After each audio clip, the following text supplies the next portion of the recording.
कभी सोचा है कि एक सोलर पैनल जो दशकों तक खुले आसमान के नीचे धूप, बारिश, ओले और बर्फ झेलता है, वो असल में इतनी लंबी उम्र तक टिकता कैसे है? ये एक बहुत बड़ी चुनौती है और आज हम इसी की तह तक जाने वाले हैं। तो चलिए देखते हैं कि आज हम क्या-क्या जानने वाले हैं। पहले तो ये समझेंगे कि इन पैनलों का टिकाऊ होना इतना जरूरी क्यों है।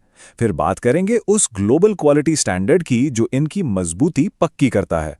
इसके बाद हम उन मुश्किल टेस्ट्स की दुनिया में चलेंगे जिनसे हर पैनल को गुजरना पड़ता है और देखेंगे कि एक सोलर सेल के अंदर की छिपी खामियों को कैसे देखा जाता है।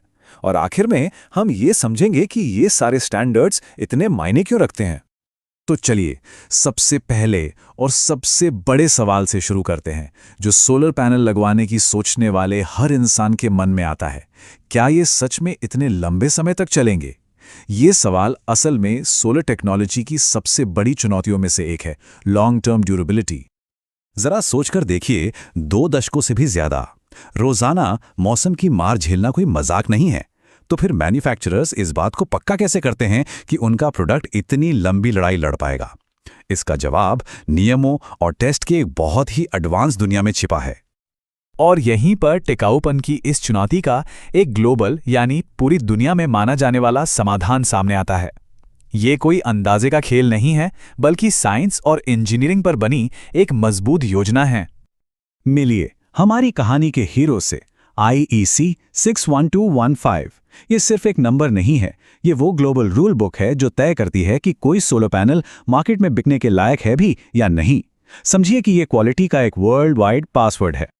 तो ये IEC है क्या? आसान भाषा में ये मानकीकरण यानी स्टैंडर्डाइजेशन के लिए बनी एक ग्लोबल संस्था है। इसमें दुनिया भर के एक्सपर्ट्स एक साथ आकर ये तय करते हैं कि इलेक्ट्रॉनिक टेक्नोलॉजीज सेफ और भरोसेमंद हो। यही वो संस्था है जो ये सारे जरूरी स्टैंडर्ड्स बनाती है ताकि पूरी दुनिया में चीजें एक ही तरीके से और सुरक्षित ढंग से काम करें। और इस स्टैंडर्ड का मकसद बिल्कुल साफ है, ये साबित करना कि एक सोलर पैनल सालों साल मौसम की हर मार झेल सकता है। ये सीधे सीधे उस सवाल का जवाब है जिससे हमने शुरुआत की थी। तो चलिए अब असली एक्शन की बात करते हैं। सर्टिफाइड होने के लिए एक पैनल को कई तरह के टॉर्चर टेस्ट से गुजरना पड़ता है। ये एक तरह की अग्नि परीक्षा है जिसे पास किए बिना कोई पैनल मार्केट में नहीं आ सकता। सबसे पहला टेस्ट है थर्मल साइक्लिंग टेस्ट। इसमें लैब के अंदर असली दुनिया का स्ट्रेस बनाया जाता है। पैनल को बार बार बहुत गर्म और फिर एकदम ठंडा किया जाता है, सैकड़ों बार। ऐसा इसलिए क्योंकि दिन की गर्मी और रात की ठंड से पैनल के अंदर के मटेरियल फैलते और सिकुड़ते हैं। अगर पैनल मजबूत नहीं हुआ तो उसके अंदर के कनेक्शंस टूट जाएंगे और वो बिजली बनाना बंद कर देगा। इसके बाद आता है ह्यूमिडिटी फ्रीज टेस्ट। सोचिए कड़ाके की ठंड के बारे में। जब नमी पैनल के अंदर घुसकर जम जाए, पानी जब बर्फ बनता है तो फैलता है और अगर पैनल ठीक से सील नहीं है तो ये उसे अंदर से तोड़ सकता है। ये टेस्ट यही पक्का करता है कि पैनल ऐसी बर्फीली सर्दियों को भी झेल पाएगा। अच्छा, गर्म और नमी वाले इलाकों का क्या? उसके लिए है डैम्प हीट टेस्ट। इसमें पैनल को लगातार बहुत ज्यादा गर्मी और नमी में रखा जाता है, बिल्कुल वैसी ही कंडीशन जैसी तटीय इलाकों में होती है। अगर पैनल इस टेस्ट में फेल हो गया तो नमी उसके अंदर घुसकर इलेक्ट्रिकल पार्ट्स में जंग लगा देगी और पैनल धीरे धीरे खराब हो जाएगा। और ये है शायद सबसे मजेदार टेस्ट। जी हां, हेल टेस्ट। इसमें लैब के अंदर एक मशीन से तेज रफ्तार में बर्फ के गोले सीधे पैनल पर दागे जाते हैं, ये देखने के लिए कि क्या पैनल का शीशा अचानक होने वाली ओलावृष्टि में टूट तो नहीं जाएगा। यह पैनल की फिजिकल मजबूती का एक सीधा सबूत है। फिर आते हैं mechanical stress test. Static load test ये परखता है कि क्या पैनल भारी बर्फ का वजन सह सकता है। डायनामिक लोड टेस्ट तूफानी हवाओं के लगातार दबाव को कॉपी करता है जो पैनल को आगे पीछे ढकेलती हैं। और टर्मिनेशन टेस्ट ये पक्का करता है कि पैनल की तारें और कनेक्शन खींचने या मोड़ने पर भी अपनी जगह मजबूती से टिके रहें। तो ये तो साफ हो गया कि पैनल बाहरी ताकतों को झेल सकता है, बर्फ, हवा, ओले। लेकिन इन सारे फिजिकल टेस्ट्स के बाद भी कुछ नुकसान ऐसे होते हैं जो अंदरूनी होते हैं, जो बाहर से दिखाई नहीं देते। तो सवाल यह है कि हम एक सोलर सेल के अंदर झांक कर कैसे देख सकते हैं।